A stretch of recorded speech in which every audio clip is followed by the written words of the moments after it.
Si les Mirages ont regagné le ciel de Mignot-Villars, au sol, l'armée de l'air ratisse toujours la zone d'accident. La neige a fondu, alors les militaires sont revenus. Depuis lundi, une centaine d'entre eux s'activent pour ramasser les derniers débris de l'appareil.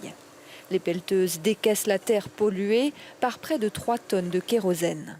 On a également enlevé toute la terre qui avait pu être touchée par le kérosène suite au crash, qui a été récupérée, qui va être traitée dans des centres spécialisés de retraitement, et on va remettre ensuite une terre propre qui vient de l'environnement de Mignot-Villars pour pouvoir restituer le terrain. On a aussi assuré quand même le principe de précaution. On a mis des filtres pour éviter que ce kérosène puisse s'écouler à un moment donné dans la nappe phréatique. Pour le moment, on n'a rien retrouvé dans ces filtres-là. Cette dernière phase de dépollution devrait durer près de 2 semaines. Les surfaces agricoles situées au centre de ce massif forestier seront rendues aux exploitants d'ici la fin du mois.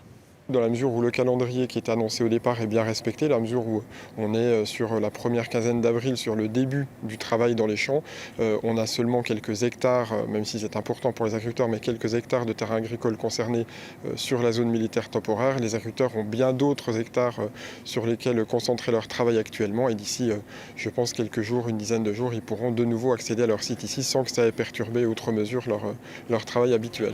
3 mois après le crash du Mirage 2000, un large périmètre reste interdit d'accès, surveillé en permanence par l'armée de l'air. L'enquête menée par la gendarmerie de l'air est toujours en cours.